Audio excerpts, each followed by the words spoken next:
Medina Sharma পেজে like comment. नबी सारी दुनिया का है वो दुलारा। গরিবের আমাদের কোনো ভয় ছিল না। খাজা সাহেবের উপর আমার আল্লাহর সাহায্য ছিল। খাজা সাহেবকে মারতে পারে না বড় পীর আব্দুল কাদের জিলানী। হুজুরের কোনো ভয় নাই, হুজুরের কোনো টেনশন নাই, হুজুরকে কেউ মারতে পারে না। হুজুরের উপরে আমার আল্লাহর সাহায্য ছিল। মুজাদ্দিদ আল ফিসানির উপরে আমার আল্লাহর সাহায্য ছিল। ফুরফুরা শরীফের আবু বকর সিদ্দিক হুজুরের উপর আল্লাহর সাহায্য ছিল। বসিরহাট আল্লামা রুহুল আমিন রাহমাতুল্লাহ আলাইহি হুজুরের উপর আল্লাহর সাহায্য ছিল। যারা আমার আল্লাহর হয়ে গেছে, আমার আল্লাহর ওয়াদা আছে আমিও তাদের হয়ে যাব। আর আমি যদি তাদের হয়ে যাই তাকে আর মারার মতো ক্ষমতা কারোর না। একটু বক্সটা হালকা কমিয়ে দেন, হালকা কমিয়ে দেন, ক্যার ক্যার করছে। কিছু কথা বুঝতে পারছেন বাবা? আমার দিকে তাকান, খেয়াল করেন। আমি যদি তোমার হয়ে যাই তোমার আর কোনো টেনশন নাই। ফেরাউন লাগার পরেও কিন্তু মুসা কালিমুল্লাহকে আটকাতে পারে না। নমরুদ লাগার পরেও কিন্তু ইব্রাহিম খলিলুল্লাহকে রুখে দিতে পারে না। কথা বলেন। আমার রাসূলুল্লাহর সঙ্গে লেগেছিল কে আবু জাহেল, উতবা, সাইবা, আবু লাহাব, কিন্তু আমার নবীর সঙ্গে পেরে উঠতে পারে না। কেন? নবীর উপরে সাহায্য ছিল আমার আল্লাহর। এই জন্য বাবাজি আমার ভাইরা, এবার আপনাকে ডিসাইড করতে হবে ধর্ম আমি মানব, ধর্মই সোজা পথ দেখাতে পারে। ধর্ম যদি মানব, কেমন করে মানব? আবেগ দিয়ে মানব না বিবেক দিয়ে মানব? যদি এবারে বিবেক দিয়ে মানেন তাহলে বলবেন 1 মাস রোজা রাখলে তবে আমার জন্য ঈদ। আমি 1 মাস রোজা রাখলে তবে আমার জন্য ঈদ। রোজা নাই তো আমার জন্য ঈদ নয়। আমি ঈদগাহ মাঠে যাব না। কেটে পড়ুন, কেটে পড়ুন, দরকার নেই আপনার। যদি বলেন জুম্মায় যাব, পুরো সুন্নত গুলো পড়ব, তবে 2 রাকাত আমি নামাজ পড়ব, তবে আমি জুম্মায় যাব, তাহলে জানবেন কাজ হলো। আর যদি নিয়ত থাকে 2 রাকাত পড়ব, তাহলে যাওয়ার দরকার নাই। কেটে পড়ুন। যদি এইভাবে ভাগ করে দেওয়া যায় তাহলে দেখবেন অরিজিনাল আর দোয়াসলা গুলো বেরিয়ে যাবে ভাই। অরিজিনাল যতদিন থাকবে পৃথিবী টিকে থাকবে। যেদিনে অরিজিনাল থাকবে না সেদিনে কিন্তু পৃথিবী থাকবে না। আর এই দোয়াসলা মালগুলো শুধু দোয়াসলা লোকগুলো শুধু ঈদের মাঠ ভর্তি করবে, জলসার প্যান্ডেল ভর্তি করবে। এদের দ্বারাতে ইসলামের কোনো উপকার হবে না। এইবার আপনি চিন্তা করেন, যদি বিবেক দিয়ে মানে তাহলে আমি ধর্ম মানলে আমার আল্লাহ খুশি হবে। আর আল্লাহ খুশি হলে আমার আল্লাহ আমার উপর রাজি হলে আমার জীবনটা ধন্য হবে। নিশ্চিতভাবে আমার পরকালটা শান্তির জায়গা হবে। আল্লাহ যদি কারোর উপরে খুশি হয়ে যায় কেমন করে আমার আল্লাহ বাঁচান? আমি কিতাবের মধ্যে পড়ছিলাম এই কয়েকদিন আগে, হযরতে জাফর সাদিক রাহমাতুল্লাহ আলাইহি মস্ত বড় একজন আল্লাহর মাহবুব বান্দা ছিলেন। শুধু তাই নয়, তিনি ছিলেন রাসূলুল্লাহর চাচাতো ভাই, সম্পর্কে চাচাতো ভাই। শুধু তাই নয়, হযরতে সিদ্দিক রাদিয়াল্লাহু তাআলা যে বংশের মানুষ, ওই বংশের মানুষ ছিলেন যিনার নাম হলো হযরতে জাফর সাদিক। জোরে বলতে পারেন না? আরো জোরে হয় না? কে? হযরত শেরে খোদা আলী জালিস সম্পর্কে আমার নবী বলেছিলেন, আনা মাদিনাতুল ইলম ওয়া আলিয়ুন বাবুহা। আমি হলাম বিদ্যার শহর, আমি হলাম ইলমের শহর, সেই শহরের দরজা হলো আমার আলী। জোরে বলতে পারেন না? খুশি মনে হয় না? জাফর সাদিক রাহমাতুল্লাহ আলাইহি তিনি এত বড় আল্লাহর মাহবুব বান্দা ছিলেন, তিনি এক সময় ঘোষণা দিয়েছিলেন, হে মানুষ আর জিন সাক্ষী থাকো, হে মানুষ আর জিন শুনে রেখো, আমি রাসূলুল্লাহর প্রতি প্রেম ভালোবাসা দেখাতে গিয়ে, নবী বংশের প্রতি প্রেম ভালোবাসা দেখাতে গিয়ে, আল্লাহর হুকুম মানার ক্ষেত্রে, আল্লাহর হুকুম মেনে নেওয়াতে যদি কেউ আমাকে রাফেজি বলে, মানুষ আর জিনের সাক্ষী থাকা উচিত। নবী বংশের প্রতি মহব্বত আমার কমাতে পারবে না, আহলে বায়াতের প্রতি মহব্বত কমাতে পারবে না। এই আহলে বায়াতের প্রতি মহব্বত রাখতে গিয়ে যদি কেউ আমাকে রাফেজি বলে, এই মানুষ আর জিনের সাক্ষ্য থাকা উচিত, আমি রাফেজি হতে রাজি, কিন্তু আহলে বায়াতের প্রতি আমার মহব্বত কমিয়ে দিতে আমি রাজি নই। কথা বুঝতে পারছেন? ও ভালো করে বুঝবেন। জি, কিতাবের মধ্যে পাওয়া যায় বাগদাদের জমিনে চতুর্থ হিজরির প্রথমের দিকে সিংহাসনে যিনি আরোহণ করেছিলেন, যার নাম হলো বাদশা খলিফা মানসুর। খলিফা মানসুরের নাম আপনারা শুনেছেন অনেক। চতুর্থ হিজরির প্রথমের দিকে বাগদাদের সিংহাসনে যিনি আরোহণ করেছিলেন, যার নাম হলো খলিফা মানসুর। হযরত জাফর সাদিক রাহমাতুল্লাহ আলাইহি সেই পিরিয়ডের মানুষ ছিলেন। ও ভালো করে শুনুন, সেই পিরিয়ডের মানুষ ছিলেন হযরত জাফর সাদিক রাহমাতুল্লাহ আলাইহি। তিনি এত বড় আল্লাহর মাহবুব বান্দা ছিলেন, এত বড় আল্লাহর খাস বান্দা ছিলেন। কিতাবের মধ্যে পাওয়া যায় খলিফা মানসুর দেখলেন সারা এলাকায় জাফর সাদিকের নাম ছড়িয়ে গেল। কথা শুনছেন? খুব ভালো করে শুনেন, খেয়াল করেন, খেয়াল করেন।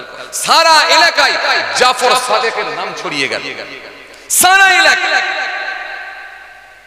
জাফর সাদিকের সুনাম এত বৃদ্ধি পেতে লাগলো, এত দিন দিন বেড়ে যেতে লাগলো, তার জনপ্রিয়তা এত বাড়তে লাগলো, তার তিনি এত পপুলারিটি হয়ে গেলেন, মানুষের কাছে এত প্রিয় হয়ে গেলেন, লোকে দলে দলে দলে দলে এসে জাফর সাদিকের কাছে ভিড় করতে লাগলো। কেন? আল্লাহর ওয়াদা আছে যে আমার হয়ে যাবে, আমি আল্লাহ স্বয়ং তার হয়ে যাব। ফাসকুরুনি আযকুরকুম, বান্দা আমাকে স্মরণ কর, ডাক, আমি আল্লাহও তোকে স্মরণ করব। জোরে বলতে পারেন না? একটু খুশি মনে বলতে পারেন? আপনারা বসিরহাট এলাকার মানুষ, আপনাদেরকে জোরে বলতে হবে দরুদ শরীফ পড়ো, আপনাদেরকে জোরে বলতে হবে সুবহানাল্লাহ পড়ো, আপনাদেরকে জোরে বলতে হবে আলহামদুলিল্লাহ বলো। আপনারা বসিরহাট এলাকার মানুষ। আমি বসিরহাটকে নিয়ে গর্ব করি। আজও 24 পরগনা চলে যাও, বসিরহাট এলাকায় চলে যাও, একটা ভ্যান চালককেও তুমি দেখবে এত বড় দাড়ি, সুন্নতি লেবাস, সুন্নতি চুল, মাথায় সুন্দর টুপি, এত বড় দাড়ি, একটা দেখলে আলেম আলেম। হ্যাঁ, এই বসিরহাট এলাকায় নিয়ে আমি গর্ব করি, কিন্তু আপনাদেরকে আজকে আমি দেখছি জোরে বলতে হচ্ছে সুবহানাল্লাহ বলো, জোরে বলতে হচ্ছে বলো আলহামদুলিল্লাহ। এটা তো আমাকে ভাবতে অবাক লাগছে। বসিরহাট এলাকার লোককে কিছু বলতে হয় না, সব বুঝে নাই, সব জানে। খেয়াল করেন, লক্ষ্য করেন যে কথা আপনাদের বোঝাতে চাইছিলাম। ভাই এই বক্সটা একটু কমিয়ে দিয়েছো হালকা, বড্ড ভ্যার ভ্যার করছে। খেয়াল করেন বাবাজি, খুব খেয়াল করেন, ধ্যান দেন।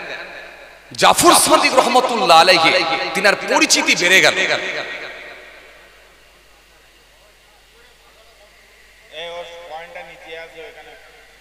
বন্ধ করে দেন তো ভাই, ঠিক আছে ভাই, খেয়াল কর। জাফর সাদিক রহমাতুল্লাহ আলাইহি তার দিন দিন এত পরিচিতি বেড়ে গেল, এত ভালোবাসা বেড়ে গেল মানুষের কাছে, এত মানুষ তিনার কাছে এসে ভিড় করতে লাগলো। খলিফা মানসুর রাগান্বিত হয়ে গেল, রেগে গেল। কেন? হিংসা। এই হিংসা আজকের দিনে আছে না নাই? আরে বাবা কথা বলছেন না কেন? আছে না নাই? সাধারণ মানুষ তো দূরের কথা, অনেক পরে বলবো। আজকে মাওলানা বক্তা ওয়াইজিনদের ভেতরে হিংসা আছে না নাই? আছে না নাই? সোশ্যাল মিডিয়ায় আপনারা দেখছেন, ওকে কাদা ছুড়ছে, ওকে কাদা ছুড়ছে, এই ইট ছুড়লে ও পাথর ছুড়ছে, কেউ কাউকে ছাড়বে না, খালি বলছে হাম কিসি সে কম নেই। কথা বলছেন না কেন? হাম কিসি সে কম নেই। আরে তুই আমাকে কি বলবি? কে সহ্য করবে ভাই? পরিস্থিতি খুব খারাপ, খুব খারাপ। কার পিছনে যাবে? বর্তমান সময় খুব যাচাই বাছাই না করলে আপনি খুঁজে পাবেন না। খুব যাচাই বাছাই না করলে আপনি খুঁজে পাবেন। সাধারণ মানুষ কারকে অনুসরণ করবে, কার দেখে মানুষ শিক্ষা গ্রহণ করবে, যাদের দিকে শিক্ষা গ্রহণ করবে তাদের ভেতরে হিংসা বোঝায়, যাদের দিকে শিক্ষা গ্রহণ করবে তাদের ভেতরে অহংকার বোঝায়, যাদের ভেতরে শিক্ষা গ্রহণ করবে তাদের ভেতরে মিথ্যা বোঝায়। আপনি কাদের দিকে অনুসরণ করবেন খুব ভালো করে বুঝবেন। তো জাফর সাদিক রহমতুল্লাহ আলাইহি হুজুরের দেখে, হুজুরের জনপ্রিয়তা দেখে বাদশার হিংসা বেড়ে গেল। এই কথা শুনছেন, ভালো করে শুনুন, হিংসা বেড়ে গেল।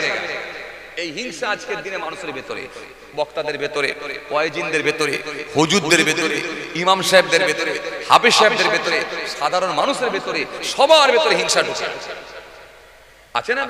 আপনি একটা বাড়ি করছেন, আপনার নিজের পয়সায় বাড়ি করছেন, পাশের লোকের হিংসা শুরু হয়ে গেল, হিংসা শুরু হয়ে গেল।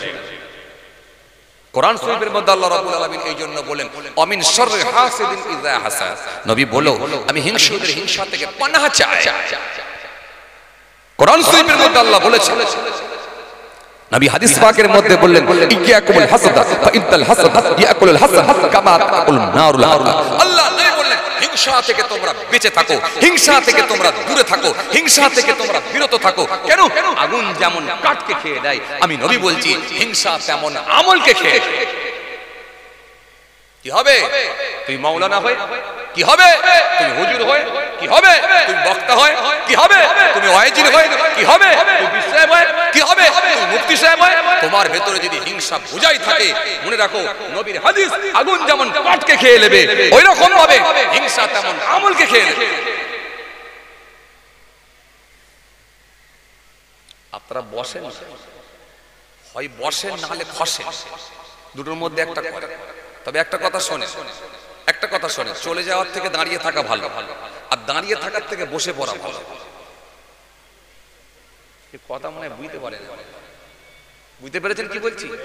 চলে যাওয়ার থেকে দাঁড়িয়ে থাকা ভালো, আর দাঁড়িয়ে থাকার থেকে বসে পড়া ভালো। যদি নিয়ত থাকে দাঁড়িয়ে থাকবো তাহলে বসে পড়ে, আর যদি মনে হয় যে চলে যাবো তাহলে দাঁড়িয়ে দাঁড়িয়ে। এই তোরা শোন, হুজুর বলছে 10টা মিনিটের জন্য বসে আসেন। আমি তো একবার না 2-3 বার রিকোয়েস্ট করেছি, আয় দাঁড়িয়ে দাঁড়িয়ে আছে, একটু বসতে কি হচ্ছে? বসেন না, আরামে বসবেন, এত সুন্দর জায়গা। সারা রাত তো আর হয়তো আমরা বসবো কি বসবো না আল্লাহ ভালো জানে। এটা সুযোগ যখন পেয়েছি, কি কথা ঠিক কিনা? এই ভাই আমার দিকে খেয়াল করেন, তাকান, সময় খুব সংক্ষেপ, খেয়াল করেন। কি বলছিলাম? জি, তাহলে হিংসা কি খেয়ে নেয়? কথা বলে, হিংসা কি খেয়ে নেয়? আমল খেয়ে নেয়। এই আমল খেয়ে নেবে হিংসা। আজকে দেখেন, আপনি একটা বাড়ি করছেন, পাশের লোকে হিংসা শুরু হয়ে গেল। আপনি একটা মোটরসাইকেল কিনেছেন, পাশের লোকে হিংসা শুরু হয়ে গেল। আপনি একটা জমি কিনছেন, পাশের লোকের হিংসা শুরু হয়ে গেল। কিছু যদি নাও করতে পারে, ফার্স্ট আপনার পাঞ্জাবি ধরে, আপনার লুঙ্গি ধরে টেনে নামাবার চেষ্টা করবে। একান্ত যদি না পারে, চায়ের দোকানে গিয়েও কামড়াবে। কথা বলছেন না কেন? দেখ কি করে বাড়ি করছে, বল দেখিনি ইট পড়ছে, বালি পড়ছে, বেটা মনে ভালোই টাকা করেছে। তখন আর একটা বলছে দেখ আবার ও তো ছেলেটা বোম্বে গেছিল সোনার কাজে, কি করেছে এখন দেখ। আন্দাজে মেরে দিল। এরকম আন্দাজে মারার লোক আছে। কথা বলছেন না কেন? আন্দাজে মারার লোক নাই? আছে না? নাই? জানেন কত ভয়ঙ্কর আন্দাজে কথা বলা, কত ভয়ঙ্কর জানেন? জানিনি আমরা, জানি না। এই জন্য আল্লাহ নবী সুন্দর করে হাদিস পাকের মধ্যে বললেন, নবী আমার সুন্দর করে বললেন, عن أبي هريرة رضي الله تعالى عنه عن النبي صلى الله عليه وسلم قال إياكم وظن فإن الظن أكذب الحديث ولا تصبوا ولا تجسسوا ولا تحاسدوا ولا تدابروا ولا تباغضوا وكونوا عباد الله إخوانا। আল্লাহ নবী সুন্দর করে বললেন, কি বললেন? قال إياكم وظن فإن الظن أكذب الحديث। আমি রাসূল বলছি আন্দাজে কথা বলো না। কেন? আন্দাজে কথা বলাটাই হলো মিথ্যা। তোমরা আন্দাজে কথা বলো না।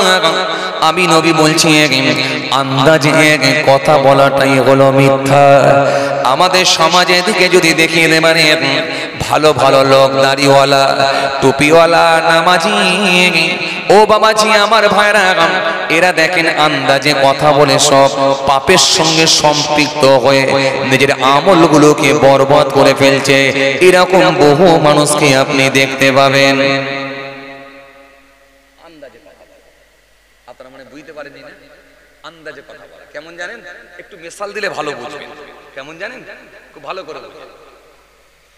মনে করুন আপনার এই পিফা বাজার, এই পিফা বাজারে সেলুনের দোকান আছে, মানে চুল কাটার দোকান, সেলুনের দোকান। এই সেলুনের দোকানের পাশে একটা লটারির দোকান আছে। খুব ভালো করে বুঝুন। আপনার মহল্লার ইমাম তিনি বেচারা মনে করলো আজকে শুক্রবার বেলা 11টার সময় মনে করলেন একটু চুল দাড়িটা শেভ করে আসে। যাচ্ছে কোথায়? সেলুনের দিকে। এখনো ঢোকেনি, সেলুনের রাস্তা ধরেছে। আর আপনি দুই বন্ধু চায়ের দোকানে বসে বসে বলছেন, দেখেছিস একটু পরই বায়ান দেবে, লটারি কেটো না। আর হুজুর কোথা ঢুকছে দেখছিস?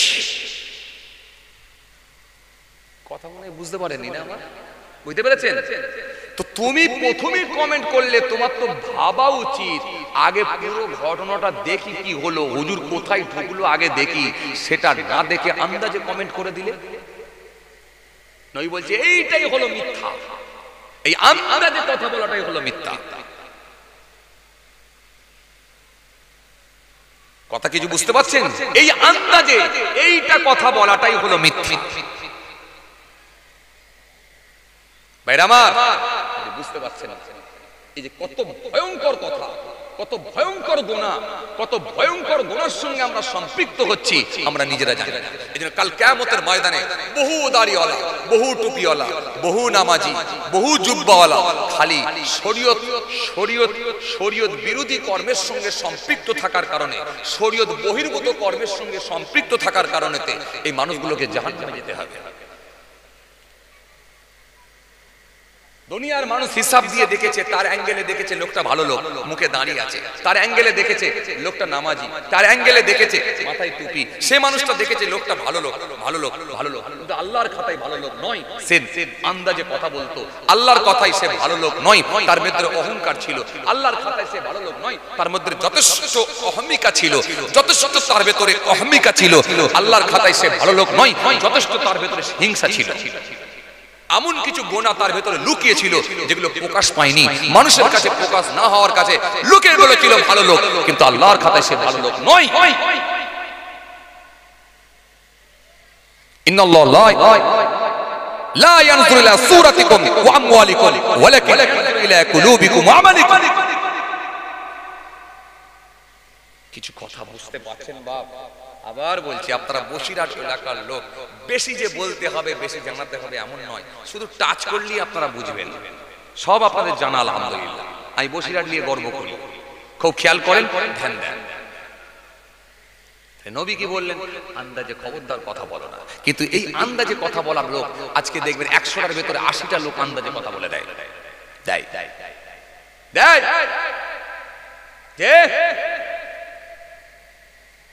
আন্দাজে কথা বলে দেয় 100টার ভেতরে 80টা লোক। আপনি একটা চোখে চশমা পরে, আপনি একটা সুন্দর জামা পরে, ভালো একটা চামড়া জুতো পরে পিফা স্টেশনে নেমে হেঁটে হেঁটে হেঁটে হেঁটে বাড়ির দিকে ঢুকছেন, আর 3টে ছেলে মাথায় বসে বসে বলছে, দেখ কলকাতা থেকে কামিয়ে নিয়ে চলে এলো। চকচকে চেহারা দেখছিস, কলকাতা থেকে কামিয়ে নিয়ে চলে এলো। অথচ আপনি আসছেন কোথা থেকে? জামাই বাড়ি থেকে।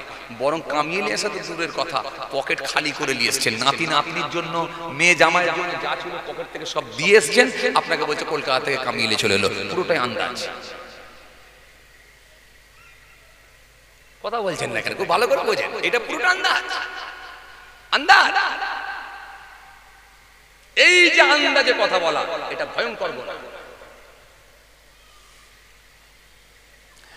মাঝে মধ্যে আমাদেরকে দাওয়াতের টাইম দিয়ে দেওয়া হয়, বিভিন্ন রকমের টাইম দেওয়া থাকে। কোথাও আমাদেরকে দেয় হুজুর 9টা থেকে 11টা, কোথাও আবার বলে হুজুর 8টা থেকে 10টা, কোথাও আবার বলে 11টা থেকে 1টা, কোথাও আবার বলে 12টা থেকে 2টা, কোথাও আবার বলে 2টা থেকে 4টা, বিভিন্ন রকম আলাদা আলাদা আলাদা ভিন্ন ভিন্ন টাইম দেওয়া থাকে। ও বাবাজি আমার ভাইরা, 2টো থেকে 4টে পর্যন্ত যখন আমাকে আপনার টাইম দিলেন, 2টো থেকে 4টে পর্যন্ত যদি টাইম দেওয়া হয়, আমি চিন্তা করে দেখলাম এই পিঠা যেতে বসিরহাট যেতে মিনিমাম আমার 4.5 থেকে 5 ঘন্টা সময় লাগবে। যদি 4, 4.5 কি 5 ঘন্টা সময় লাগে, 2টো থেকে যদি টাইম দেওয়া হয়, তাহলে আমাকে 9টায় বেরোতে হবে। রাত 9টায় বেরোলে তবে আমি 1টা কি 1:30টার মধ্যে পৌঁছাতে পারবো। সেই রকম হয়তো 10 মিনিট আগেও হতে পারে, পরেও হতে পারে। আমি রাত 9টার সময় বার হলাম, রাত 9টার সময় আমি গাড়ি চালালাম। কোথায় যাচ্ছে? পিপায় বসিরহাটে। রাত 2টোয় আমাকে উঠতে হবে। এই টার্গেট নিয়ে রাত 9টার সময় আমি গাড়ি ছেড়েছি। 2টো থেকে নিয়ে 4:30 পর্যন্ত জলসা করলাম ফজরের ওয়াক্ত। মসজিদে যখন আজান শুরু হয়ে গেল এবং ফজরের নামাজের টাইম হয়ে গেল, আমি ফজরের নামাজটা পড়ে নিয়ে গাড়ি ছাড়লাম। তাহলে আসতে যদি 4.5 ঘন্টা লাগে, যেতেও অন্তত 4.5-5 ঘন্টা লাগবে, বরং দিনের বেলা বেশি টাইম লাগবে। কেন? রাস্তা জ্যাম ট্যাম হয়। এখন এই দিনের বেলা সকালবেলা যখন ফজরের পরে গাড়ি চলছে, বাড়িতে যখন আমি গিয়ে পৌঁছালাম, প্রায় 9টার কাছাকাছি বাড়ি পৌঁছালাম। এখন 9টার সময় যখন আমি বাড়িতে ঢুকছি, 3টে ছেলে মাচায় বসে বসে দেখা যাচ্ছে ব্রাশ করছে। ব্রাশ করতে করতে একে অপরকে বলছে, দেখ ভাইজান কালকে বেরিয়েছে আর আজকে বেলা 9টার সময় ঢুকছে, তার মানে মনে হয় আজ রাতে 3টে মেরেছে।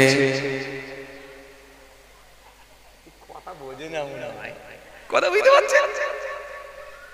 আমি জলসা করলাম কটা?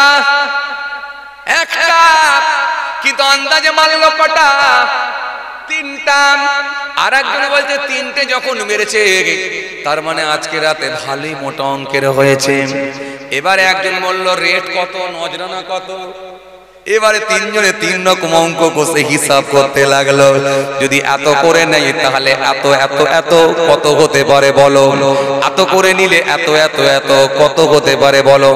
মোটা অঙ্কের একটা নজরানা হিসাব করে বলে, দেখ সারাদিন মাঠে খেটে, সারাদিন কাজ করে আমরা, সারাদিনে মাঠে খেটে আমরা 300 টাকা ইনকাম করি।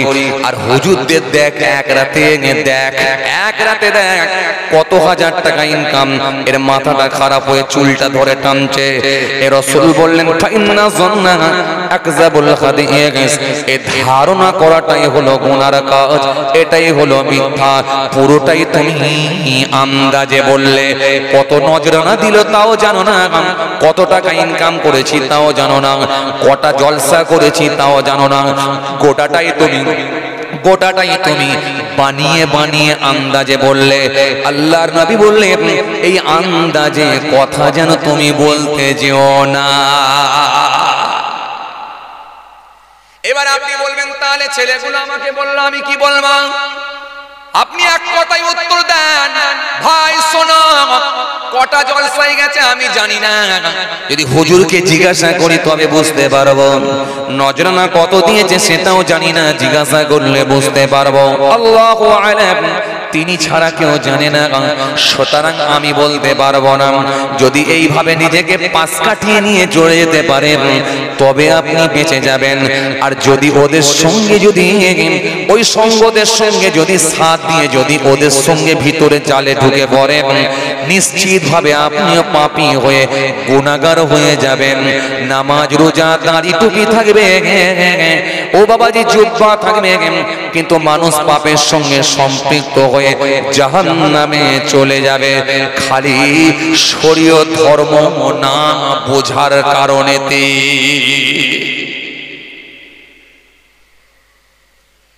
কিছু কথা বুঝতে পারছেন? আমি বজিরার এলাকার লোককে বলেছি বেশি শোনাতে হবে, খালি টাচ মারলেই হবে। এই জন্য আল্লাহ নবী সুন্দরকে কি বললেন, খবরদার তোমরা আন্দাজে কথা বলো না। আমি রাসূল বলছি এটা হলো পাপের কাজ, এটা হলো গুনার কাজ। এরপর আল্লাহ নবী সুন্দর করে বললেন, আমার নবী সুন্দর করে বললেন, কি বললেন? ওয়ালা তাসাব্বু ওয়ালা তাসাব্বু, খবরদার তোমরা যেন গালি দিও না। আমি রাসূলুল্লাহ বলছি খবরদার তোমরা যেন গালি দিও না। আজকের সমাজে অনেক মানুষ আছে গালি দেয় কি দেয় না? কথা বলছেন না কেন? জমির আল ছাড়তে গিয়ে যদি 4 কড়া বেশি হয়ে যায়, সাধারণ লোক তো দূরের কথা, কত নামাজি পর্যন্ত দেখা যায় কেঁচা বেঁধে গালাগালি দিতে লাগে। ও বাবাজি আমার ভাইরা, আজকের দিনে দেখা যায় গালাগালি দেওয়ার লোক বেড়ে গেছে।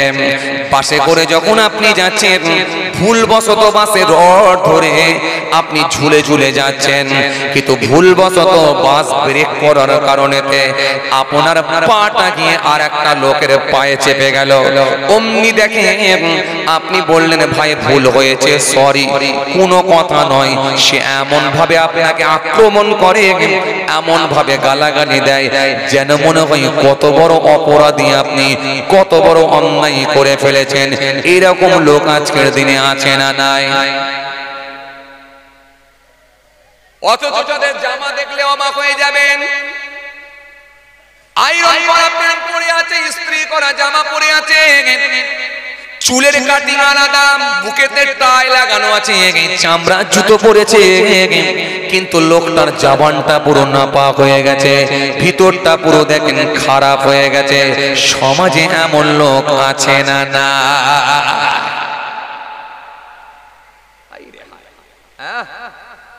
জি যে আল্লাহর মাহবুব বান্দার কাছে গেছে, যে বলে হুজুর আপনি আমাকে একটু বায়াত করে নেন না, হুজুর একটু মুরিদ করেন। হুজুর বললেন বাবা তোমাকে কি মুরিদ করবো বলো দেখিনি, মানুষের যে অবস্থা। বলে সে কি, কি হয়েছে মানুষের? হুজুর বললেন বাবা দেখবে, নিজের পাগড়িটা খুলে এই মানুষটার মাথায় একবার পরালেন, পরিয়ে বলেন তাকাও। যেই তাকিয়ে দেখছে, যে লোকটা মাঠেতে আল কাটছিল দেখা যাচ্ছে সাপ। কথা বলে না কেন? যে লোকটা মাঠেতে ট্রাক্টর দিচ্ছিল দেখা যাচ্ছে বড় একটা বাঘ হয়ে তাকিয়ে আছে।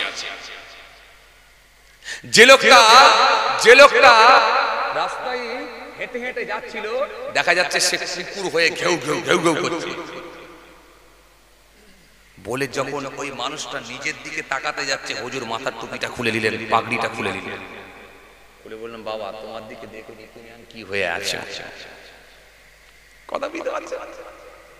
এখন লোকটি তো টেনশনের মধ্যে পড়ে গেল, কাউকে বাঘ দেখছি, কাউকে হনুমান দেখছি, কাউকে সাপ দেখছি, কাউকে কুকুর দেখছি, পাগড়ি পরলে এটা দেখছি, আর খুলে দিলে দেখছি মানুষ। ব্যাপারটা কি? হুজুর বললেন বাবা বুঝতে পারো না, তুমি ওর কাছে যাও, সাপের মতোই তোমাকে ফনা করবে। তুমি ওর কাছে যাও, কুকুরের মতোই ঘেউ ঘেউ করবে। তুমি ওর কাছে যাও, বাঘের মতোই আওয়াজ করে তোমাকে কামড়াতে আসবে। আসলে তাদের ভিতরটা, অন্তরগুলো সব খারাপ হয়ে গেছে। আমি এর ভিতরটা তোমাদের দেখালাম। গেটআপ দেওয়া তো খুব সহজ। সুন্দর একটা চশমা কিনবেন, 150 টাকা 200 টাকা খরচা করবেন, গোল্ডেন কালারের চশমা। 100 টাকা খরচা করবেন কি 120 টাকা খরচা করবেন ডিজাইনের একটা টুপি। 400-500 টাকা খরচা করবেন পা পর্যন্ত একটা ডিজাইনের জামা। আর আপনাকে কেউ খারাপ বলবে? আরে কথা বলছেন না কেন? আর আপনাকে কেউ খারাপ বলবে? এই লোকটার মতো লোক হয়, এই মানুষটার মতো মানুষ হয়। জি ইন্নাল্লাহ লা ইয়ানজুরু ইলা সূরাতিকুম ওয়া আমওয়ালিকুম ওয়ালাকিন ইয়ানজুরু ইলা কুলুবিকুম ওয়া আমালিকুম। ইন্নাল্লাহ নিশ্চয় আল্লাহ লা ইয়ানজুরু, নাযারা থেকে ইয়ানজুরু মুজারিস সিগা, লা ইয়ানজুরু দেখেন না, আল্লাহ দেখেন না। কি দেখেন না? ইলা সূরাতিকুম, সূরা, চেহারা, ফেস, লুক, গেটআপ, এটা দেখেন না। লা ইয়ানজুরু ইলা সূরাতিকুম ওয়া আমওয়ালিকুম, মালও আল্লাহ দেখবেন না। কবিগে জমি, কটা গাড়ি, কটা জমি, কটা জায়গা, কটা কারখানা, কি করেছে আল্লাহ কিছুই দেখবেন না। ওয়ালাকিন ইয়ানজুরু ইলা কুলুবিকুম ওয়া আমালিকুম, দেখবেন কেবল মাত্র মানুষের অন্তর আর কর্মটা দেখে নেবেন তার ভিতরটা কেমন ছিল, মনটা কেমন ছিল। আর পৃথিবীর জমিনে আমি আল্লাহ আমাকে স্মরণ করেছে কতটা, কতটা আমার হুকুমকে মেনেছে, কর্মটা কি ছিল আর ভিতরটা কি ছিল, এটা আমার আল্লাহ দেখে নেবেন। যদি কালো মানুষের গুরুত্ব না থাকতো তাহলে হযরতে বেলাল হুজুরের গুরুত্ব কি এত বেশি হতো? কে বলেছে আপনি চকচকে চেহারা বলি বিরাট গুরুত্ব পাবেন আপনি? না না না না, কথা বুঝে আসছে? আসেন, আপনাকে ইবাদত করতে বলা হয়েছে এই কারণে, আপনাকে আমল করতে বলা হয়েছে এই কারণে, যাতে করে আপনার অন্তরটা ভালো হয়ে যায়, আপনার অন্তরটা মরিচা মুক্ত হয়, আপনার অন্তরটা স্বচ্ছ হয়ে যায়, আপনার অন্তরটা পরিষ্কার হয়ে যায়। আর অন্তরটা ভালো হয়ে গেলে আপনার এই শরীরটার দাম আছে, আর অন্তর খারাপ হয়ে গেলে এই শরীরটার কোনো দাম না, কোনো দাম না। আর আজকে আপনি তাকিয়ে দেখেন 100টার ভেতরে 90টা লোকের অন্তর খারাপ হয়ে গেছে। কথা বলছেন না কেন বাবাজি? একটু ধ্যান দিয়ে কেন কথা বলছেন না? কথা বলেন। অথচ তাদের ভেতরে নামাজ, অথচ তাদের ভেতরে রোজা, অথচ তাদের ভেতরে লম্বা লম্বা লেকচার, অথচ তাদের পাগড়ি, অথচ তাদের ডিগ্রি সব আছে, খালি ভিতরটা খারাপ হয়ে গেছে। দুনিয়ার মোহ, দুনিয়ার লালসা, দুনিয়ার চাহিদা, দুনিয়ার লোভ, এই দুনিয়ার লোভ তাকে এমন ভাবে গ্রাস করে ফেলেছে ওই মানুষটার ভিতরটা খারাপ হয়ে গেছে। কিছু কথা বুঝতে পারছি? এই জন্য আমার নবী সুন্দর করে বললেন গালি দিও না। মনে আছে আপনাদের? মনে আছে? ওলা তাসাব্বু, তোমরা গালি দিও না। আল্লাহ নবী বললেন তোমরা গালাগালি করো না, গালি দিও না, গালাগালি করো না, গালি দিও না। কিন্তু আপনি যদি একবার তাকিয়ে দেখেন আমাদের সমাজে অনেক রাজমিস্ত্রি আছে গালাগালি দেওয়াই অভ্যস্ত। যখন একবার মশলা মাখাতে বলেছে, কাকে বলেছে? লেভারকে বলেছে। লেভারকে বলেছে, কাকে বলেছে? ওই লেভারকে বলেছে, লেভারকে বলেছে 4 কড়া সিমেন্ট নিবি আর 7 কড়া বালি নিবি। এখন 7 কড়া যদি সিমেন্ট নেওয়া হয়, 4 কড়া যদি বালি নেওয়া হয়, যদি হিসাবটা গোলমাল করে দেওয়া হয়, বলেন তো গালাগালি খেতে হবে না? হ্যাঁ, কি বলে এমন গালাগালি দিচ্ছে, একটা ছোট ছেলে অল্প বয়স, মা বোন মাসি তুলে একবার উদ্ধার করে দিচ্ছে। একটু লজ্জাও লাগলো যে একটা আমার হাঁটুর বয়সী ছেলে, আমার ছেলের বয়সী ছেলে, তাকে আমি এইভাবে বাজে ভাষায়, নোংরা ভাষায় আক্রমণ করব, এইভাবে মুখ দিয়ে গালাগালি করব। প্রতিবাদের তো অন্যরকম ভাবে ধারা ছিল, অন্যভাবেও তো প্রতিবাদ করা যেত। তাকে যদি বলতাম তুই যদি কাজ করবি তো কর, মন দিয়ে কর, আর না হলে বল কাজ করতে হবে না, কারণ আমি যখন কথা বলবো তোর ধ্যানটা কোন দিকে থাকে? তোর বাপকে আমি ফোন করছি, কালকে তোকে বের করবো, ভয় পেয়ে যেত। তা না করে আপনি গালাগালি করে তাকে আপনি সংশোধন করার চেষ্টা করছেন। অথচ আমার আল্লাহ আমাদেরকে কত ভালো রেখেছেন। এই মানুষকে যখন মায়ের গর্ভে রেখেছিলেন, মায়ের পেটে রেখেছিলেন, আমার আল্লাহ পাক 10 মাস কম বেশি বাচ্চাকে যখন মায়ের গর্ভের মধ্যে আল্লাহ রেখে দিয়েছিলেন, ওই বাচ্চাটার মধ্যে পঞ্চইন্দ্রিয়ে, নাসিকা দিয়ে, জিহ্বা দিয়ে, চোখ দিয়ে, ঠোঁট দিয়ে, কান দিয়ে, হাত দিয়ে, পা দিয়ে, মস্তিষ্ক দিয়ে, চোখ দিয়ে সুন্দর একটা পরিপূর্ণ বাচ্চা তৈরি করেছিলেন আমার আল্লাহ।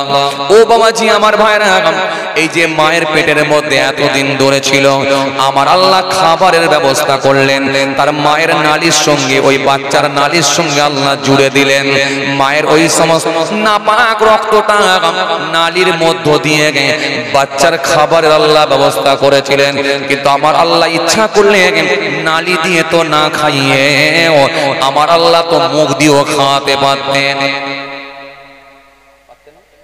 আল্লাহ পারতেন, কথা বলেন না কেন? পারতেন না? কিন্তু আমার আল্লাহ মুখটাকে পবিত্র রাখলেন, পাক রাখলেন,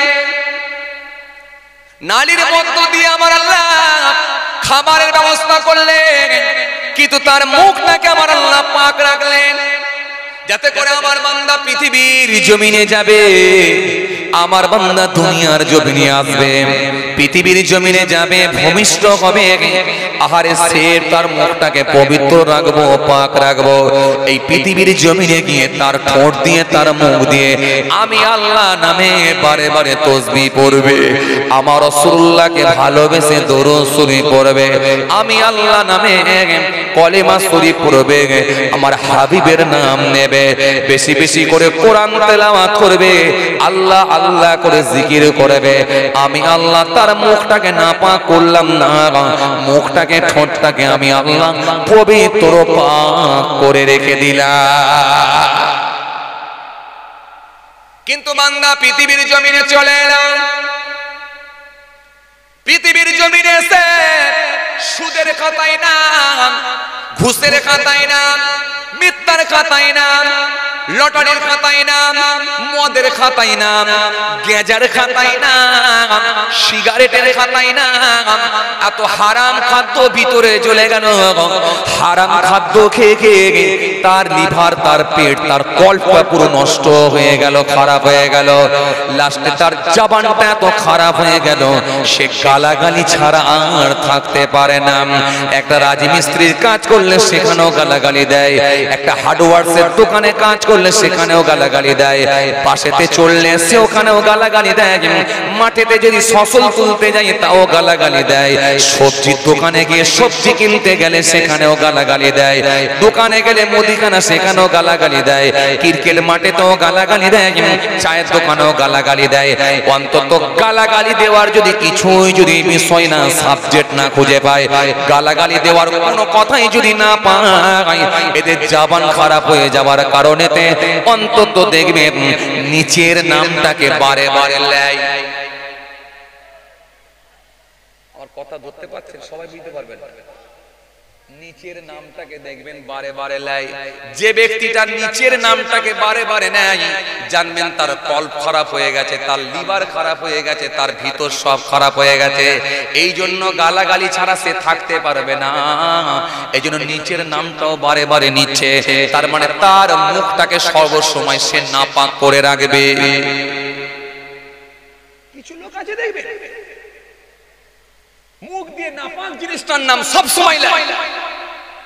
গালাগালির একটা কোর্স থাকে, কোর্স, এই কোর্সটাকে সে কমপ্লিট করে ফেলেছে, গালাগালি ছাড়া সে থাকতে পারে না। এই জন্য আল্লাহ নবী সুন্দর করে বলেন, খবরদার ওয়ালা তাসাব্বু, তোমরা গালাগালি দিও না।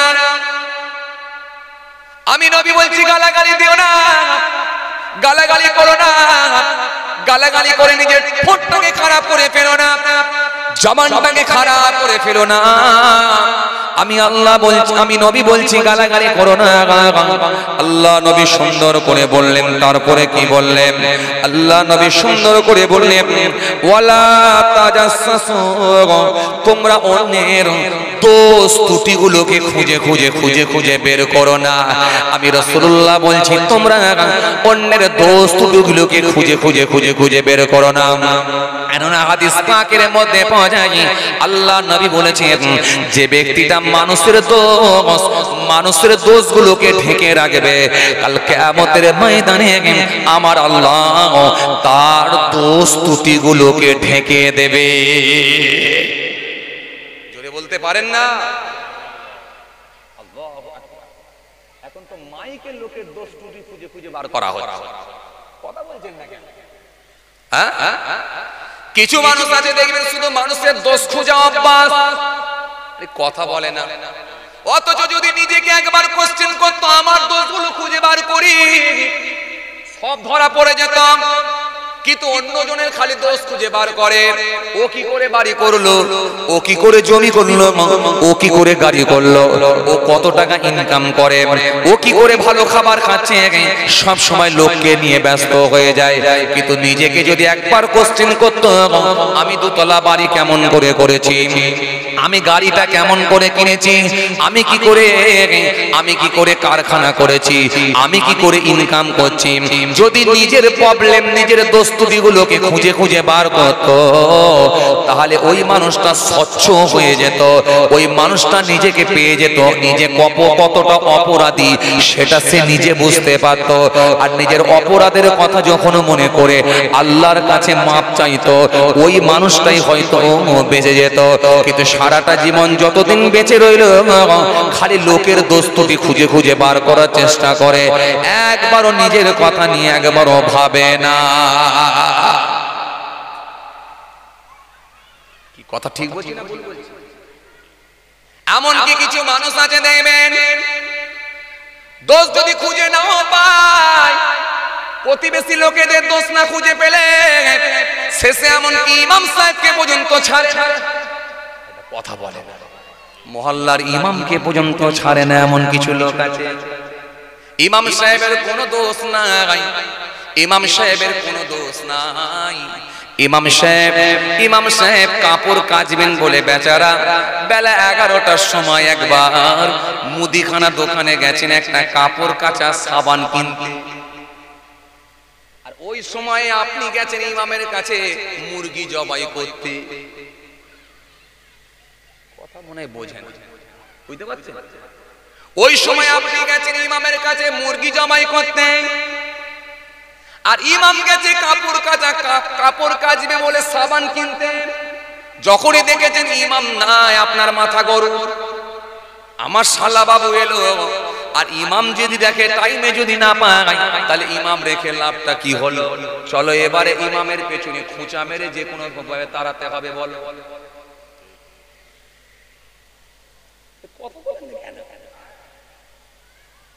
আছে না এরকম খুঁচা মারার লোক? আছে না? আছে। এইবারে মনে মনে ভাবলো তাহলে কি হবে, ইমাম যদি তাড়াতে হয় তাহলে কিছু একটা তো খুঁত বার করতে হবে, কিছু কারণ দেখাতে হবে, তবে তো সেক্রেটারি ক্যান্সেল করবে। আরে কথা বলছেন না কেন? চিন্তা করে দেখলো আমি কি করে ইমাম তাড়াবো, টেনশনের মধ্যে পড়ে গেল। কেন মুরগি জবাই করার সময় ইমাম সাহেবকে পায় না, এই মহল্লায় ইমাম সাহেবকে আর রাখবো না। রাগ তারাতে যদি হয় উপযুক্ত কারণ দেখাতে হবে, কি দেখানো যায়? এবারে পেছনে লাগলো ইমাম সাহেব টাইমে নামাজ পড়ায়। তখন মনে মনে বললাম আমি তো নিজেই যাই না ভাই, আমি কেমন করে বুঝবো টাইমে নামাজ পড়াই কিনা? অন্তত চিন্তা করে দেখলো টাইমে কি আজান দেয়, এটা একটু হিসাব করে দেখা যাক। জোহরের ওয়াক্তে দেখা যায় টাইমে আজান, আসরের ওয়াক্তে দেখা যায় টাইমে আজান, মাগরিবের ওয়াক্তে দেখা যায় টাইমে আজান, এশার ওয়াক্তে দেখা যায় টাইমে আজান, ফজরের ওয়াক্তে মনে মনে ভাবলাম আমি তো ঘুমিয়ে যাব।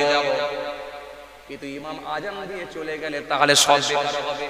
অন্তত এই টাইমটা মোবাইলে অ্যালার্ম দিয়ে রাখতে হবে, টাইমে কি আজান হচ্ছে নাকি দেখতে হবে। কথা কি বুঝতে পারছেন? টাইমে ইমাম যে টাইমে আজান দেবে ফজরের নামাজের আজান, ওই টাইমে দিয়েছে মোবাইলের অ্যালার্ম। একদিন, দুদিন, 3 দিন, 4 দিন, 5 দিন ঠিক টাইমই দেখে আজান হচ্ছে। প্রায় 16 দিনের মাথায় দেখা যায় ফজরের আজান দিতে 5 মিনিট লেট হয়েছে। বলে এই তো সুযোগ পাওয়া গেছে। সেক্রেটারিকে গিয়ে বলল, সেক্রেটারি সাহেব ইমাম সাহেবকে রেখে আল্লাহ কি হবে, সব সময় টাইমে আজান দিতে পারে না, লেটে আজান দেয়। ইমাম সাহেব তো টাইমে আজান দেয় না, লেটে দেয়। সেক্রেটারি চিন্তা করে বলল, ভাই আমি তো মসজিদে যাই না, আমি জানবো কেমন করে ভাই? কথা বলেন না কেন? এমন কিছু সেক্রেটারি আছে না নাই এক ওয়াক্ত নামাজ পড়ে না? এমন কিছু কেসিয়ার আছে না নাই এক ওয়াক্ত দেখবেন নামাজ পড়ে না, অথচ মসজিদ কমিটির ভেতরে থাকার জন্য জান লড়িয়ে দেবে। কেন? যদি এখান থেকে যদি মাল কিছু ভালো হয়, এজন্য কিছু লোকের দ্বারাই মসজিদের উন্নয়ন উন্নতি হয়, আবার কিছু লোকের দ্বারাই দেখবেন মসজিদের ক্ষতি হয়ে যায়। কিন্তু এই মানুষগুলোর হারাম হালালের জ্ঞান না থাকার কারণে কমিটির ভেতরে ঢোকা যাবার জন্য লাফালাফি লাগিয়ে দেয়। যদি এদের হারাম হালাল যদি জ্ঞান থাকতো আর শরীয়ত যদি বুঝতো, তাহলে বলতো অন্যজন দায়িত্ব লিখ, আমি মসজিদ কমিটির দায়িত্ব নেব না। কেন? এত সাংঘাতিক দায়িত্ব যদি আমি পালন না করতে পারি, আমার মালিকের কাছে ধরা পড়ে যাব। সুতরাং আমাকে ওই দায়িত্ব দিও না, অন্যজনকে দাও। এই মসজিদ কমিটির দায়িত্বের মধ্যে সে থাকতো না, যদি তার মধ্যে দিন থাকতো। কথা বুঝতে পারছেন? ব্যাস কথা বোঝাতে চাইছিলাম। এবারে বাড়াতে হবে। সেক্রেটারি বলল ভাই আমি তো নামাজ পড়ি না, টাইমে আজান হয় কিনা তাও আমি জানি না। কেসিয়ার বলছে আমিও তো নামাজ পড়ি না, টাইমে আজান হয় কি আমি জানি না। সভাপতি বলছে আমিও তো নামাজ পড়ি না, টাইমে আজান হয় কিনা তাও আমি জানি না। তবে চিন্তা করো না, চলো একবার মিটিং তো ডাকা যেতেই পারে। মিটিং ডেকে দেয়া হলো, ইমামকে নিয়ে মিটিং হবে। টাইমে ইমামও পৌঁছে গেল, আর সেই মুরগি জবাই করতে গিয়ে ইমামকে পায় না, সেই লোকটাও পৌঁছে গেল। সবাই মিলে গোল হয়ে বসে পড়ল, বিচার হবে কার? ইমামের। ইমাম নিজেই জানে না কি কারণে আজকের মিটিং। ইমাম এসে গেল নিজের কামরা থেকে, আসসালামু আলাইকুম। ওয়া আলাইকুম আসসালাম। ভাই আপনারা মিটিং ডেকেছেন কি কারণে? কাকে নিয়ে মিটিং করবেন? বলে আপনাকে নিয়ে। ইমাম চমকে উঠল, কি কারণে মিটিং? আমি তো নিজেই বুঝতে পারি না। তখন কেসিয়ার বলল আপনার তো মনে থাকবে না, আপনার তো মনে থাকবে না, আপনি যে লেটে আজান দিতেন এটা কি আপনার স্মরণে আসছে না? ইমাম চমকে উঠে বলল ভাই কে বলল হচ্ছে? শুধু যে জলসা হচ্ছে তা না, মাদ্রাসাও যথেষ্ট হচ্ছে। আপনার বসিরহাট এলাকা বলেন তো, আমার বয়োজ্যেষ্ঠ মুরব্বী বাবাজি যারা আছেন বলেন, আজ থেকে 20 বছর আগে 30 বছর আগে এলাকায় কটা মক্তব ছিল, মাদ্রাসা ছিল? আর এখন কতগুলো হয়েছে? প্রত্যেক পাড়ায় পাড়ায় হচ্ছে, প্রত্যেক পাড়ায় পাড়ায়, প্রত্যেক পাড়ায় পাড়ায় মক্তব হয়ে গেছে, মাদ্রাসা হয়ে গেছে। শুধু যে মাদ্রাসা মক্তব হয়েছে এমনটাও নয়, যত দিন যাচ্ছে বক্তা ওয়াইজিনও বাড়ছে, হুজুর পীর সাহেবও বাড়ছে, ওয়াইজিন বক্তাও বাড়ছে, ইমাম সাহেব, হাফেজ সাহেব, মাওলানা সাহেবও বাড়ছে। তো সব মিলিয়ে যদি দেখা যায় সবই কিন্তু আস্তে আস্তে বেড়ে যাচ্ছে। কিন্তু অনুরূপভাবে যদি বিপরীত দিকটা দেখেন, সেটাও দেখেন বেড়ে যাচ্ছে। সুদখোরও বেড়ে যাচ্ছে, মিথ্যেবাদীও বেড়ে যাচ্ছে, ঘুষখোরও বেড়ে যাচ্ছে, বিড়িখোরও বেড়ে যাচ্ছে, তারিখোরও বেড়ে যাচ্ছে, লম্পট চিটিংবাজ বেড়ে যাচ্ছে, প্রতারক বেড়ে যাচ্ছে, মেরে নেওয়া বেড়ে যাচ্ছে, আমানতের খেয়ানতকারী বেড়ে যাচ্ছে, সুদের টাকায় সুদের পয়সা ভক্ষণকারী বেড়ে যাচ্ছে, মানুষের গরিবের মাল আত্মসাৎ করে নেওয়ার লোক বেড়ে যাচ্ছে। তাহলে এটাও কিন্তু দিন দিন বাড়ছে। কারণ কি বলেন?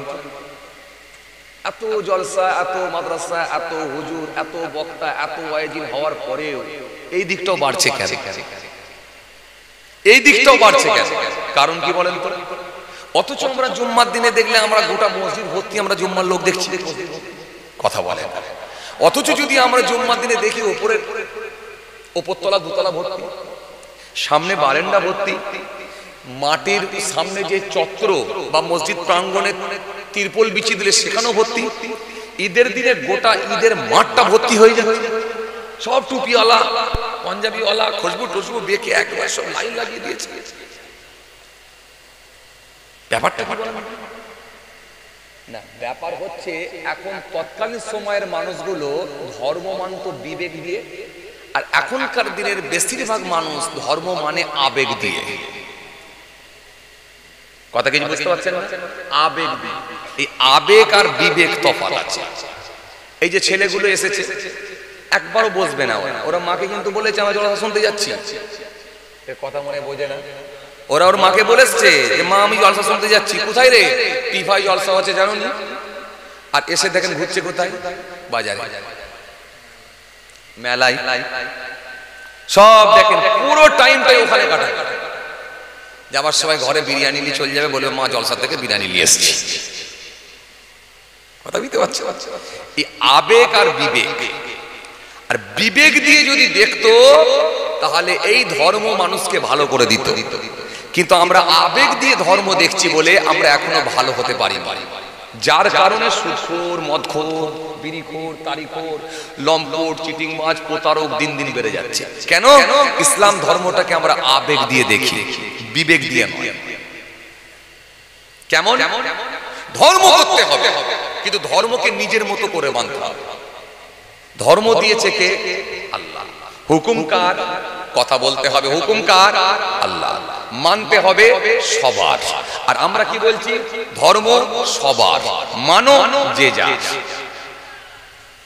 যে যার মতো করে মানে। আপনারা মনে এখনো ক্লিয়ার বুঝতে পারেননি, আরেকটু বোঝায়। যে যার মতো করে মানছি কেমন?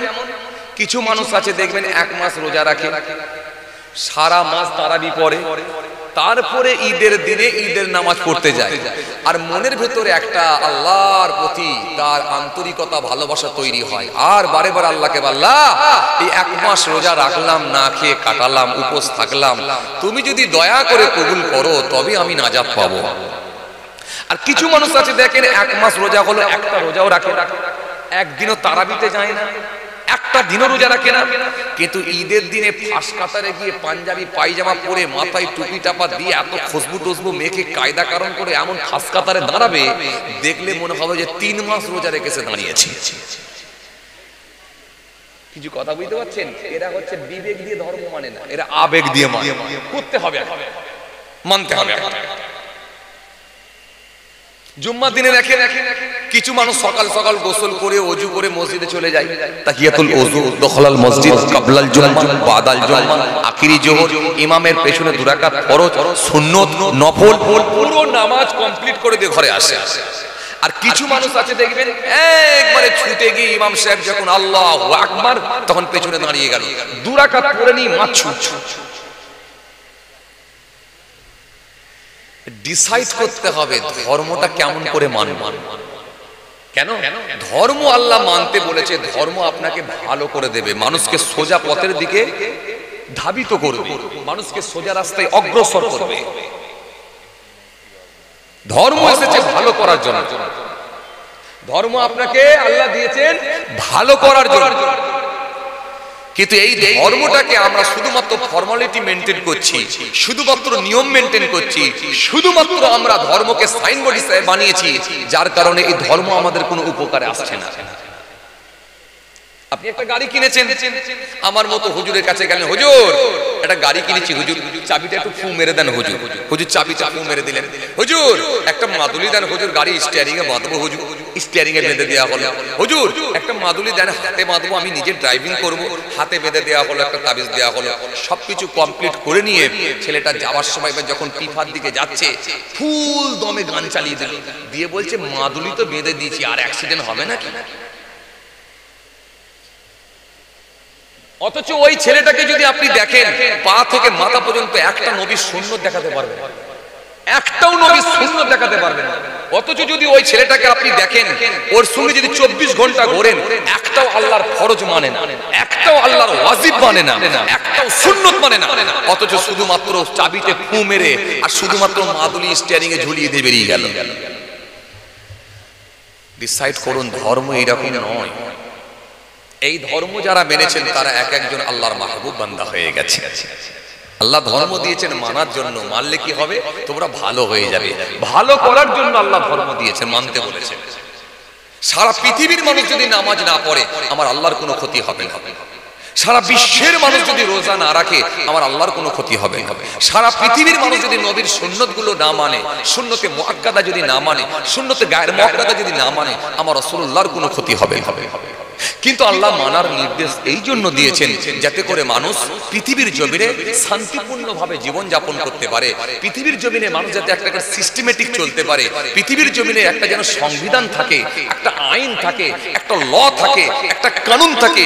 এই পৃথিবীর জমিনে যদি আমার কানুনকে তারা মেনে নেয়, পৃথিবীর জমিনে তারা আরামের সঙ্গে জীবন যাপন করতে পারবে।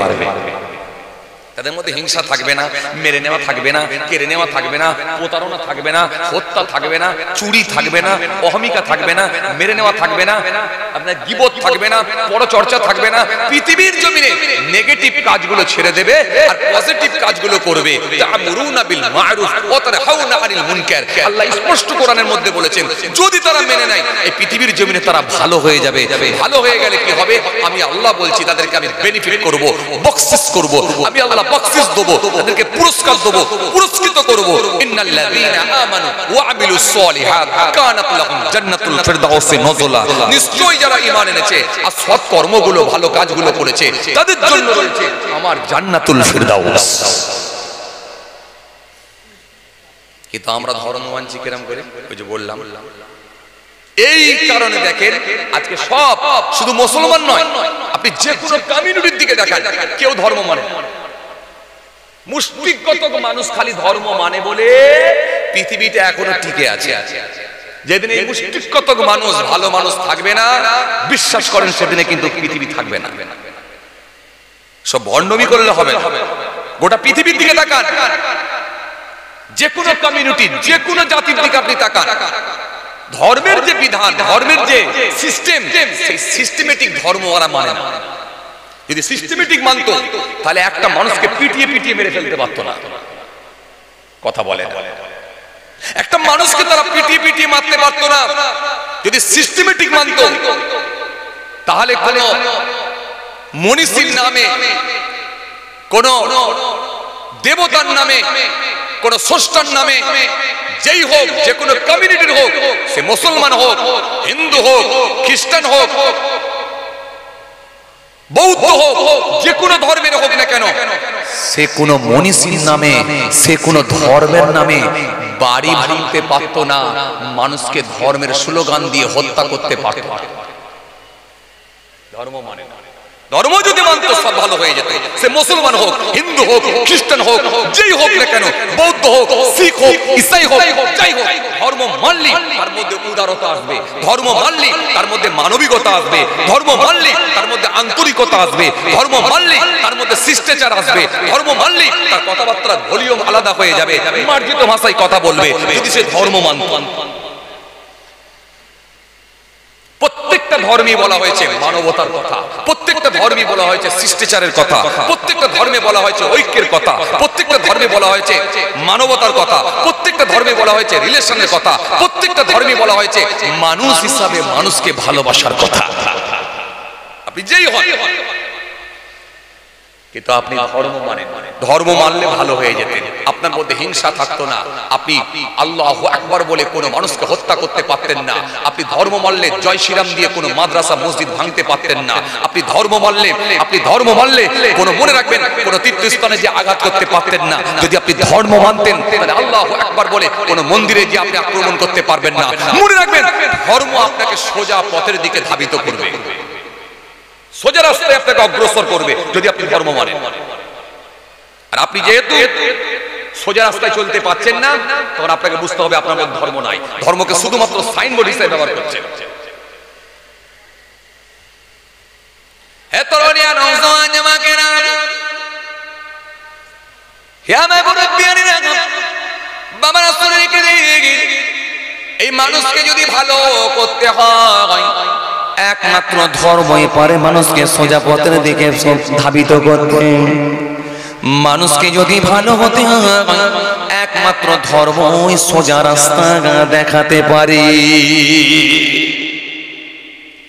কেননা এই মানুষকে কন্ট্রোলে রাখার জন্য, এই মানুষকে নিয়ন্ত্রণে রাখার জন্য, এই মানুষকে কন্ট্রোলে রাখার জন্য প্রশাসন দেওয়া হয়েছে, পুলিশ দেওয়া হয়েছে।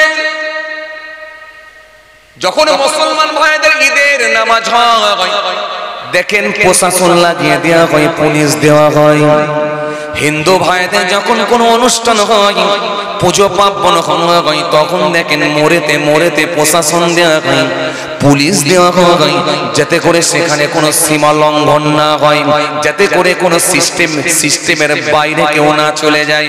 এই মানুষকে নিয়ন্ত্রণে রাখার জন্য প্রশাসন দেওয়া হয়, পুলিশ দেওয়া হয়। এরপরও আপনি বলেন প্রশাসন দিয়ে হোক, পুলিশ দিয়ে হোক, কিন্তু মানুষকে কন্ট্রোল করা যায় না।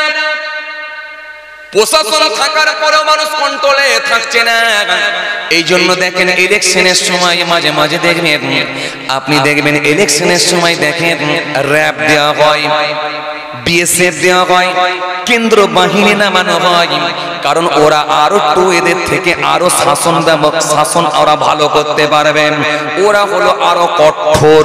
এই জন্য ওদেরকে দিয়ে সাইজ করার জন্য র‍্যাব নামানো হচ্ছে, কেন্দ্র বাহিনী নেওয়া হচ্ছে, শুধুমাত্র মানুষকে নিয়ন্ত্রণে রাখার জন্য। কিন্তু এরপরেও বলে মানুষকে কিন্তু কন্ট্রোল করতে পারে না। এরপরেও বলেন চুরি হচ্ছে, খুন হচ্ছে, এরপরেও বলে রেপ হচ্ছে, নারী নির্যাতন হচ্ছে। এই মানুষকে কিন্তু কন্ট্রোল করা যায় না। কন্ট্রোল করার জন্য, এই মানুষকে ভয় খাওয়ানোর জন্য প্রশাসনের আলাদা জার্সি আছে, আলাদা ইউনিফর্ম আছে, আলাদা ড্রেস। কথা বলছেন না কেন? আলাদা ড্রেস। আমরা পরি ইসলামিক লেবাস, আমরা পরি নবীর সুন্নতি লেবাস পরি। আমরা পাঞ্জাবি পায়জামা, কেউ পাঞ্জাবি লুঙ্গি, কেউ মাথায় টুপি। কিন্তু এই মানুষকে কন্ট্রোল করার জন্য প্রশাসনের দেখেন আলাদা লেবাস, আলাদা ইউনিফর্ম আছে, আলাদা ড্রেস আছে। শুধু ড্রেস পরি শেষ নয়, কাঁধেতে দেখেন একটা করে বন্দুক নিয়ে আছে, মানুষকে ভয় পাওয়ানোর জন্য, মানুষকে কন্ট্রোলে রাখার জন্য। এরপরও দেখেন চেহারাগুলো দেখবেন ভয়ঙ্কর ভয়ঙ্কর চেহারা। এরপরও যখন মানুষ দেখছে কন্ট্রোলে থাকছে না, অনেক প্রশাসনকে আপনি দেখবেন, পুলিশকে দেখবেন, তাদের মোচগুলো দেখবেন খুব ভয়ঙ্কর ভয়ঙ্কর মোচ, বড় বড় গোঁফ, বড় বড় গোঁফ, যাতে করে তার আভাব গোঁফটা এমন থাকবে মানুষ যাতে চট করে ভয় পেয়ে যায়। এরপরও দেখছে মানুষ কন্ট্রোলে আসছে না, বড় গোঁফে কাজ হচ্ছে না। অনেক সময় দেখবেন প্রশাসনগুলো মাঝে মাঝে দেখবেন বড় বড়, দেখবেন বড় বড় চশমা পরে, ভয়ঙ্কর চশমা, মানুষ যাতে ভয় খেয়ে যায়। তারপরও দেখছে কন্ট্রোলে থাকছে না। আবার অনেক সময় দেখবেন প্রশাসন দেখবেন কাঁধেতে বাতি জ্বলছে, লাইট জ্বলছে, বুকে দেখবেন ক্যামেরা লাগানো আছে, হেলমেটে দেখবেন লাইট জ্বলছে, চারদিকে শরীরে এমন লাইট জ্বলছে, এমন কায়দাকরণ করে এমন ড্রেস পোশাক লাগিয়েছে যাতে করে মানুষ তাদের সামনে কোনো কথা না বলতে পারে। প্রথম একটাই কথা, মানুষকে নিয়ন্ত্রণে রাখতে হবে, মানুষকে কন্ট্রোলে রাখতে হবে। কিন্তু এরপরও দেখেন এই মানুষকে তারা কন্ট্রোল করতে পারছে না, এরপরও নিয়ন্ত্রণের বাইরে চলে যাচ্ছে। এরপরে দেখেন চুরি হচ্ছে, এরপরে দেখেন খুন হচ্ছে, এরপরে দেখেন ডাকাতি হচ্ছে, এরপরে দেখেন নারী নির্যাতন হচ্ছে। এইগুলো সব দিন দিন দিন দিন বেরিয়ে চলেছে।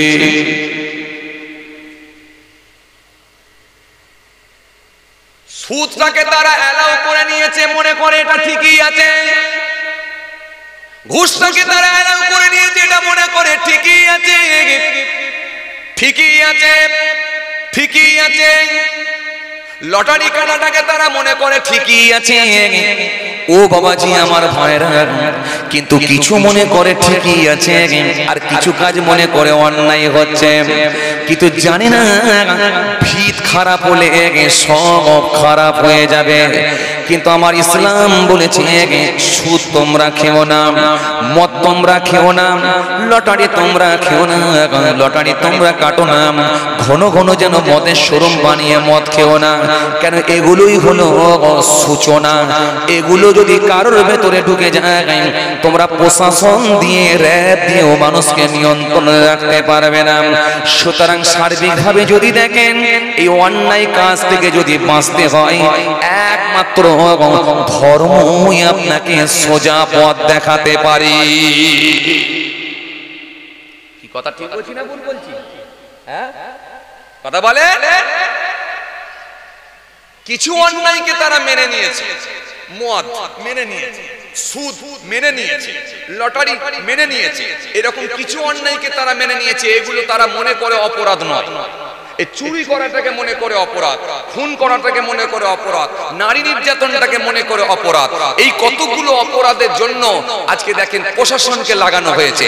কিন্তু মনে রাখবেন, ইসলাম যেটাকে অপরাধ বলেছে, ইসলাম যেটাকে পাপের কাজ বলেছে, ইসলাম যেটাকে নিষিদ্ধ করেছে, সেটা যদি মানুষের ভেতরে ঢুকে যায়, কোন র‍্যাব, সিএফ, প্রশাসন এই মানুষকে নিয়ন্ত্রণে রাখতে পারবে না। একমাত্র ধর্মই পারে মানুষকে কন্ট্রোলে রাখতে, ধর্মই পারে মানুষকে সোজা পথের দিকে ধাবিত করতে। কারণ সে যদি ধর্ম মেনে নাই, তার বুকের ভেতরে আমার মালিক আল্লাহর ভয় ঢুকে যাবে। কিছু কথা বুঝতে পারছেন? কথা বুঝতে পারছেন? ধর্ম যদি আপনি মেনে নেন, আপনার বুকের ভেতরে এমন ভয় ঢুকবে, আপনি আর কোনো অন্যায় কাজ করতে পারবেন না। যান, যেখানে যান সব জায়গায় অন্যায়, একমাত্র যারা ধর্ম মানে আল্লাহর হুকুমকে যারা পরিপূর্ণভাবে মেনে নিয়েছে এই মানুষগুলো হকের পথে আছে, যার কারণে পৃথিবী টিকে আছে। যেদিন এই মানুষগুলো থাকবে না সেদিনে কিন্তু মনে রাখবেন পৃথিবী থাকবে না। আপনাকে কি বোঝাতে চাইলাম? ধর্ম যদি আপনি মেনে নেন আপনি ভালো থাকবেন, আপনি সুরক্ষিত থাকবেন, আপনি নিরাপদে থাকবেন, আপনি ভালো থাকবেন। এই ভালো থাকার জন্য আল্লাহ বলেছে আমার ধর্ম আমার হুকুমকে মেনে নাও। আর হুকুম মেনে নিলে কি হবে? আমি আল্লাহ তোমাকে কবুল করে নিয়ে আমার ওলি বান্দার খাতায়, আমার মাহবুব বান্দার খাতায়, মুমিনের খাতায় তোমার নামটাকে আমি আল্লাহ তুলে দেব। জোরে বলতে পারেন না? আরো জোরে হয় না? যদি তুমি না করো এই পৃথিবীর জমিনে কেউ তোমাকে কিন্তু নিয়ন্ত্রণে রাখতে পারবে না। কথা বলে, কথা বলে, জি কথা বলেন। তুমি ঘুষ খাচ্ছ, ঘুষের বিরুদ্ধে যার কাছে তুমি গিয়ে বিচার চাইছো সে নিজেই ঘুষখোর, সে নিজেই ঘুষখোর। তুমি চুরি করছো, যার কাছে গিয়ে চুরির বিচার চাইছো সে নিজেই দেখো এমন কিছু কর্ম তার মধ্যে ঢুকে আছে, সে নিজেই হলো বড় চোর। তাহলে একমাত্র ভালো হতে পারে সেটা হলো ধর্ম, ইসলাম ধর্ম। ধর্ম মানলে আপনি যে ধর্মেরই মানুষ হন না কেন আপনাকে ধর্ম মানতে হবে। আপনি ইসলাম ধর্মের মানুষ, ইসলাম ধর্ম মানে। আপনি অন্যান্য ধর্মের মানুষ, আপনি আপনার ধর্মকে মানুন।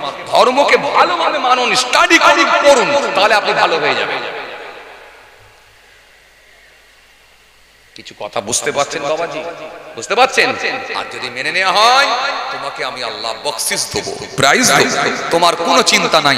লা তাহিনু ওয়ালা তাহজানু ওয়া আনতুমুল আ'লাউনা ইন কুনতুম মুমিনিন। খবরদার তোমরা ঘাবড়াবে না, চিন্তিত হয়ো না, ভেঙে পড়ো না, তোমরাই বিজয়ী হবে। শর্ত একটা, ইন কুনতুম মুমিনিন, যদি তোমরা মুমিন হয়ে যাও। জোরে বলবেন না? আরো জোরে হয় না? যদি তোমরা মুমিন হয়ে যাও তোমাদের কোনো ভয় নাই, কোনো ডর নাই, কোনো চিন্তা নাই।